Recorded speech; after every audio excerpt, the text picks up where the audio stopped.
கோவையில் காவல் நிலையத்தில் ஒருவர் உயிரிழந்த விவகாரத்தில் சிசிடிவி காட்சிகள் வெளியாகியுள்ளன.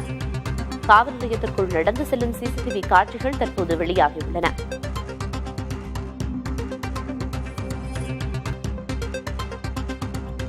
விவரங்களை வழங்குவதற்காக செய்தியாளர் பிரவீன் இணைப்பில் இருக்கிறார்.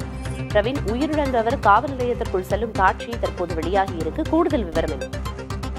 கோவை மாநகரில் எப்போதுமே பரபரப்பாக இருக்கக்கூடிய பகுதிகளில் ஒன்று பெரிய கடைவீதி, டவுன்ஹால் உள்ளிட்ட இடங்கள். இங்கு B1 கடைவீதி காவல் நிலையத்தில் தான் நேற்று இரவு ஒருவர் தூக்கிட்டு தற்கொலை செய்து கொண்டிருக்கிறார். இது தொடர்பான செய்தியாளர் சந்திப்பையும் மாநகர காவல் ஆணையர் சந்தித்து அனைத்து தகவலையும் தெரிவித்திருந்தார். 11:08 மணிக்கு ஒரு பேருந்திலிருந்து இறங்கி வரக்கூடிய தனியார் பேருந்திலிருந்து இறங்கி வரக்கூடிய ஒரு நபர் ஒருவர் வேகமாக ஓடி காவல் நிலையத்திற்குள் வந்து தன்னை 25 பேர் கொண்ட குழு துரத்துவதாகவும் காப்பாற்ற வேண்டும் என கூறியதாகவும் அந்த நபர் குறித்து விசாரித்த போது அவர் உடனடியாக காவல் நிலையத்தில் இருந்த சென்ட்ரி உடனடியாக வெளியே வந்து அப்படி யாரும் இல்லை என கூறிவிட்டு அவரை காலையில் வந்து புகார் அளிக்குமாறு கூறி சென்றிருக்கிறார். இந்த நிலையில் அவர் காவல் நிலையத்தில் இருந்த அந்த காவலர் மீண்டும் தனது இருக்கைக்கு வந்து அவர் எப்போதும் போது வழக்கமான பணிகளில் ஈடுபட்டுக் கொண்டிருந்த போது 11:19 மணி அளவில் அவர் காவல் நிலையத்திற்குள் வந்து, அதாவது இதன் உள்பகுதி பார்த்தோம் படிக்கட்டுகள் செல்லக்கூடிய ஒரு இடமானது காவல் நிலையத்தின் பிரதான அந்த முகப்பு அறைக்கு அருகிலேயே ஒட்டி செல்லக்கூடிய ஒரு இடமாக உள்ளது.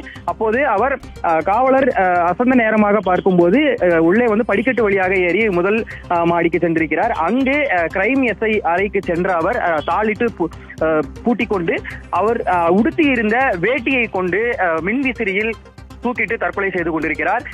இதனை தொடர்ந்து இரவில் முழுவதும் பணியில் இருந்தவருக்கு தெரியாத ஒரு சூழலில் காலையில் ரோல்கால் பணிகளை முடித்துவிட்டு தனது அறைக்கு சென்ற SI நீண்ட நேரமாக திறக்காதால் உள்ளே யாரோ இருக்கிறார்கள் என முதலில் நினைத்துக் கொண்டிருந்தவர் பிறகு உடைத்து பார்த்த போது உள்ளே ஒருவர் தூக்கில் தொங்கிய நிலையில் இருந்திருக்கிறார். உடனடியாக உயர் அதிகாரிகளுக்கு தகவல் தெரிவித்த பிறகு சம்பந்தப்பட்ட நபர் குறித்து விசாரணை மேற்கொண்ட போது அவர் பேரூரை சேர்ந்த ராஜன் என்கிற அறிவொளி ராஜன் என்பது தெரிய வந்திருக்கிறது.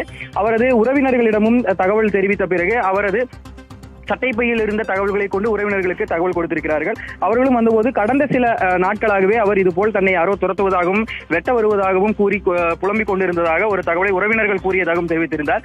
இவ்வாறான சூழலில் அடுத்த கட்ட விசாரணை மேஜிஸ்ட்ரேட் முன்னிலையில் விசாரணை நடைபெற உள்ளதாகவும் கவனக்குறைவாக இருந்த காவலர்கள் மீது உரிய நடவடிக்கை எடுக்கப்படும் எனவும் மாநகர காவல் ஆணையர் தெரிவித்திருக்கிறார். பிரியதர்ஷினி, பல்வேறு தகவல்களை விரிவாக வழங்கியதற்கு நன்றி பிரவீன்.